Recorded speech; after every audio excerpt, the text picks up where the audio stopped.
So she didn't die of a terminal illness. She died because there's a government institution that disseminates false information and is not looking out for the welfare of the people.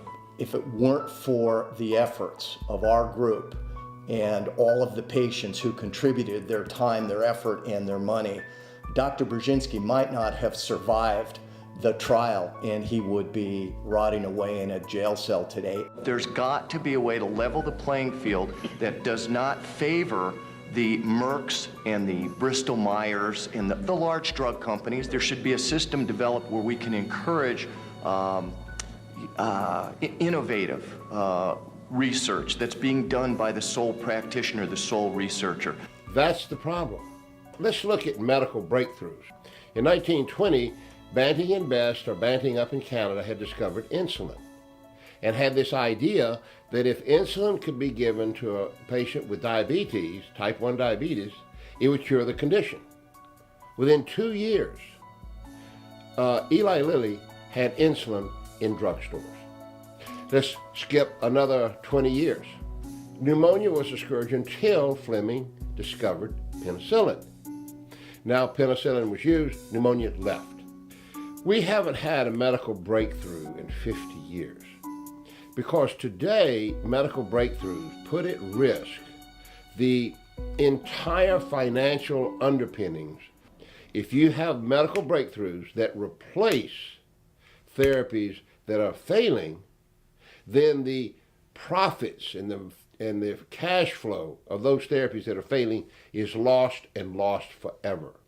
So that is the biggest barrier to Brzezinski or anybody else that brings on a therapy that is superior to what is done today.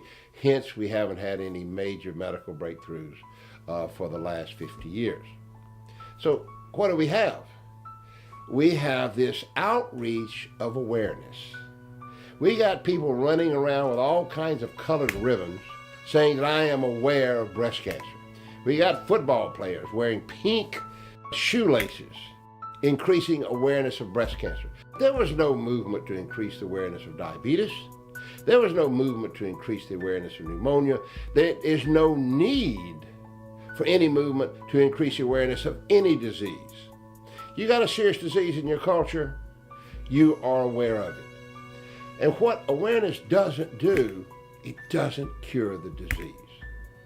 It's not going to lead to the cure because today, virtually every serious disease has a huge vested interest in the therapies that people are paying money for that fail.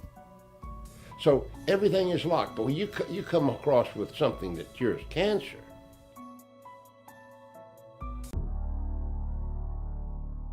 if cancer was cured today, there's a lot of institutions around the U.S., especially our universities, but also in the pharma industry, that would all of a sudden lose a lot of money. And with the NIH, the university gets matching funds to keep the buildings and all the other things that, so universities especially that are into cancer research, they don't really have an incentive to find that cure because then it all dries up. As much as you may not like that, that's the way our system is. It's not the Star Trek world where if what you need is what you get and la la la, but it is reality. And money wins, money votes, money does everything. And it controls our government as much as we hate to admit it. It motivates the pharmaceutical industry. We're not out in the pharma world. As the commercials will tell you that we're out there to make everybody healthy and happy, and that's not why they're out there. They're there to make money, period. The best drugs in the pharma world are the ones that people have to continue taking forever and ever and ever and ever. That's what the big money is.